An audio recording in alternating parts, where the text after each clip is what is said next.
second floor office is preposterously swanky. I don't think I've ever been at a place of business above the third floor before, but it seems the higher they get, the more luxurious they must become. This particular office looks like something out of a TV show about sexy lawyers saving the world one pro bono case at a time.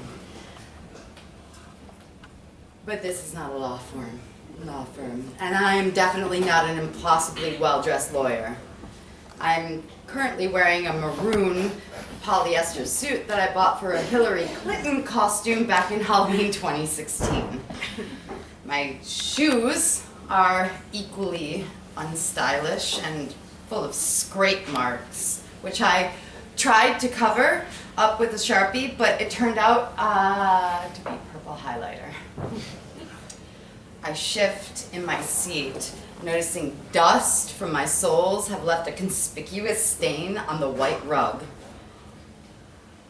Everything in this place is white.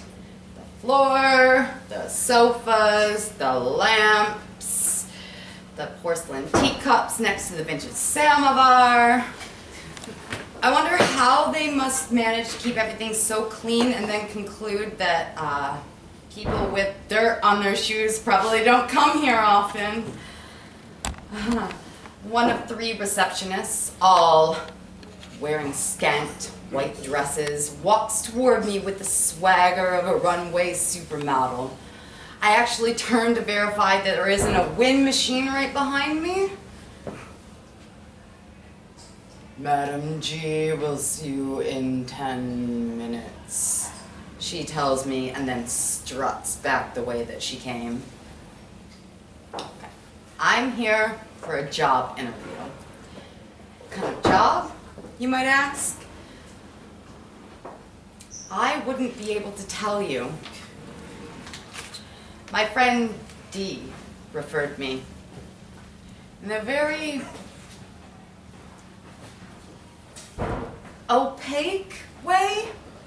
He sent me a text with a time and a place and the promise of a job that would set me for life. He is very enigmatic, my friend, so I don't question it. And I'm desperate for a job, but as soon as I stepped into this deluxe office, I knew I had no business being here. My career path hasn't precisely been leading to skyscrapers where Giselle lookalikes offer you rose-infused water. Back in college, I used to moonlight as an assistant makeup artist at a funeral home. And that was the best job I ever had. I never graduated. After dropping out, I started writing obituaries for a small newspaper thanks to my almost degree in journalism. But the paper went bust, marking the death, no pun intended, of my mortuary tribute career. Hard times and odd jobs ensued. Dog walker, florist, school bus driver, grave digger. You know, the usual college washout stuff. Whatever this job is, I'm certainly not qualified. The reception doesn't have any magazines or TV screens, so I'm forced to entertain myself by contemplating the series of events that brought me here. It all started as I was getting ready to jump off a bridge. No, not like that. I was in the bungee jumping queue, which was already fortuitous given that I'm afraid of heights and hate physical activity. However, on that very morning, my boyfriend had dumped me with the excuse that I was not adventurous enough for him. Yeah, he was the type of guy who expects his girlfriends to double as kayaking partners. Anyway, as luck would have it, someone left a leaflet for bungee jumping on my windscreen. I was bitter enough and crazy enough to think that it would be a good idea to show him just how adventurous I could be. Okay, I regretted it as soon as I got in line.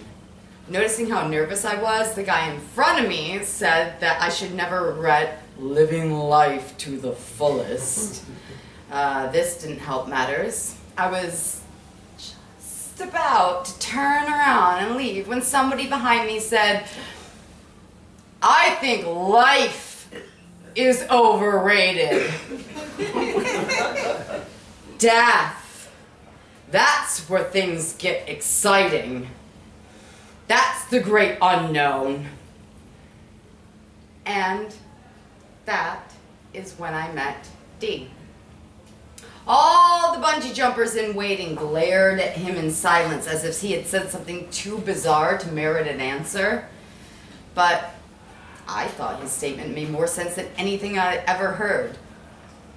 And so I stayed and jumped off a bridge, which was scary for a few seconds and then had zero impact in my life afterwards. I really do not understand why people do these things. Somebody died that day. The cable just snapped. And I was already gone before it happened. Dee and I, however, have been friends ever since. Curiously, Dee doesn't have other friends. Everyone finds him fascinating. How could they not? He can quote Allan Poe, discuss Hitchcock movies, geek out about the Sandman comic books. He's also so well-versed in sports, music, and finds the best cat videos on YouTube. And yet, most people avoid being around him, except for me. I guess that's why he recommended me for this job. The 10 minutes are finally over and the receptionist announces, "Madam G is ready for me." She leads me to a corner office with a divine view of the city skyline, partly veiled by the sea of clouds. A tall, striking woman is standing by the window. Madam G, I assume. She gets behind her desk and motions for me to sit. I try not to stare, but it is difficult. Her face is so perfect, so symmetrical. It's almost unsettling. I find myself trying to estimate her age and realize it's nigh on impossible. I could just as easily believe she is 50 or 30. "Thank you for coming today," she says. "You've come highly recommended by Dee," I provide, realizing for the first time that I don't know his full name. "Dee," she repeats, amused. "That old rascal. Retirement," he says. I ignored him after the first century or so, but he must be serious if he's nominating a successor.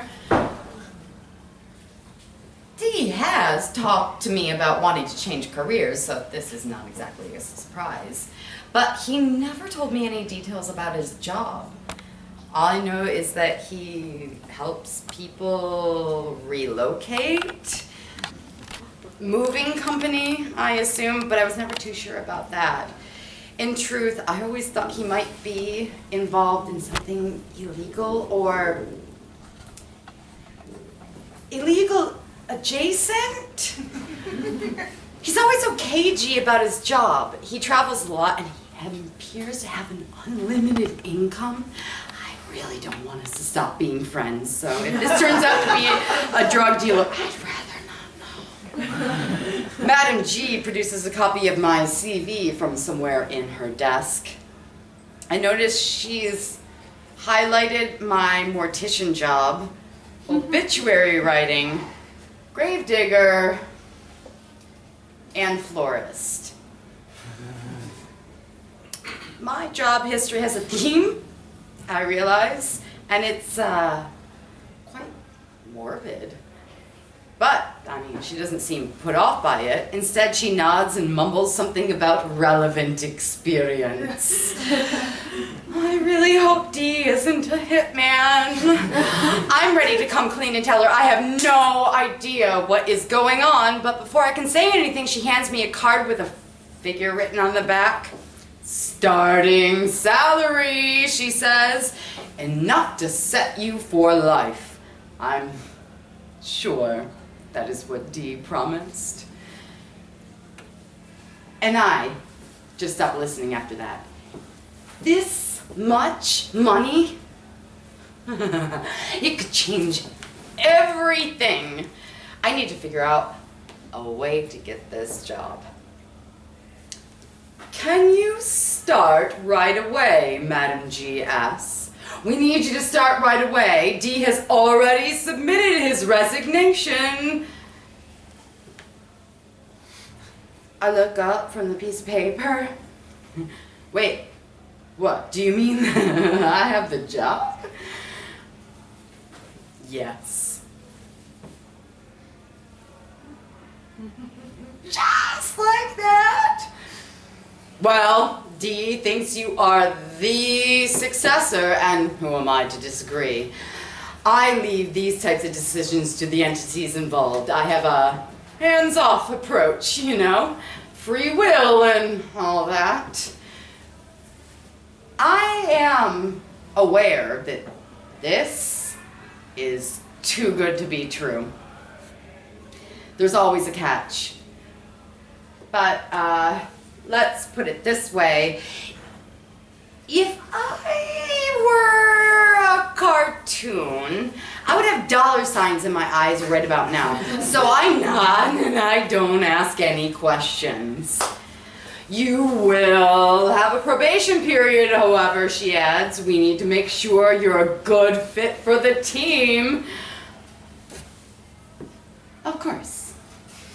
I mean, having a team means that there will be somebody to tell me what to do, at least. You'll be working in a team of 4, and you will need to be well coordinated. You'll be the busiest one, of course, so just make sure any planned wars, natural disasters, and epidemics are brought to your attention early on. I start nodding mechanically. Sure. Wait. What? She leans forward, resting her elbows on the desk. How's your writing skills, by the way? As in, like, bike riding? She bursts out laughing. Dee didn't mention that you were funny. Dee certainly isn't. We could use some more humor, though. A little dark comedy doesn't hurt, am I right? Bike riding. She shakes her head. Sorry. Just had an image of you 4 riding around on your little bicycles. The 4 bikemen. Doesn't really have the same impact on me, does it? I meant horses, of course. Oh? I say, desperately trying to figure out what kind of a job involves epidemics and horses. Below average, I'm afraid. Oh, I'm sure you'll get the hang of it. That was a yes to an immediate start. Am I right? Sure. Okay. Dee will take care of the formal handover and give you all the necessary equipment. Here is the checklist. See you at the quarterly check-in. One of the receptionists materializes out of nowhere and properly escorts, or rather, herds me towards the lift.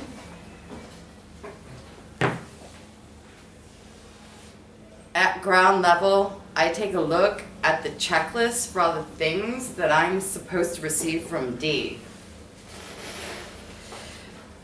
Black stallion, cloak,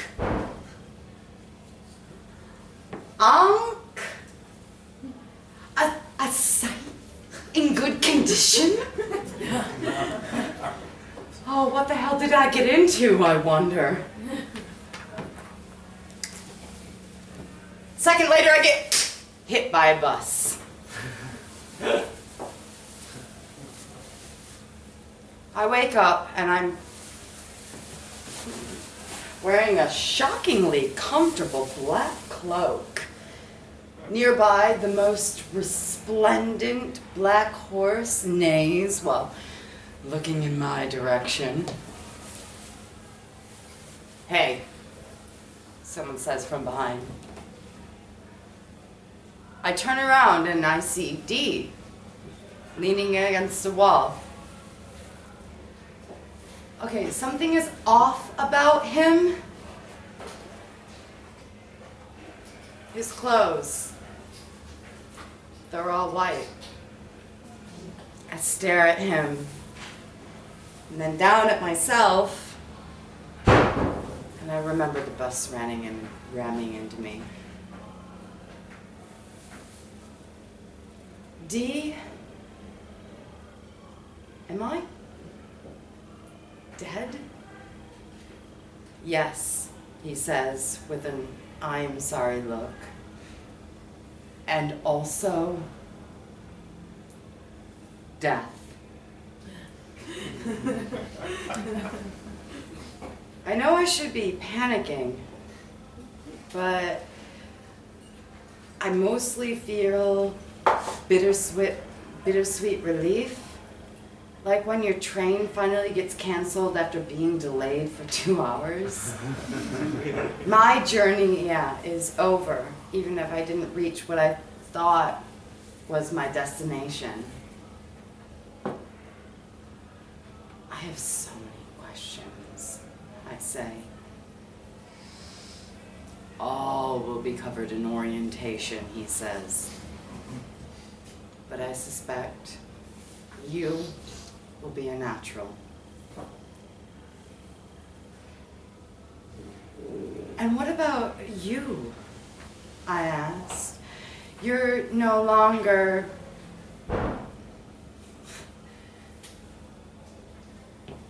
What does that make you? He shrugs. In between jobs. I've been thinking about reincarnation lately, but I'll need some retraining. I sigh, feeling overwhelmed. You'll be okay, you know, he says with confidence. You're one of those people who never quite figured out life. But I think you'll do just fine with what comes beyond. Being dead doesn't trouble me, I say honestly. It's just, I don't know if I want to spend the rest of eternity surrounded by misery. He gingerly puts a hand over my shoulder. Don't you see? It's quite the opposite. You will be there when they realize it isn't over. Huh. Guess I never thought about it like that. Of course not. It's the best kept secret. Even the optimists and the superstitious have their doubts. He turns around to leave. Oh, and Dee, and I realize I am Dee now. Just for the record, I told you the truth. You were set for life. Whatever little was left of it. The end.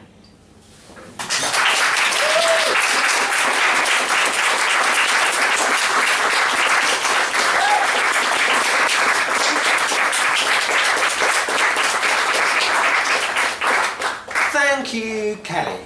It's the interval.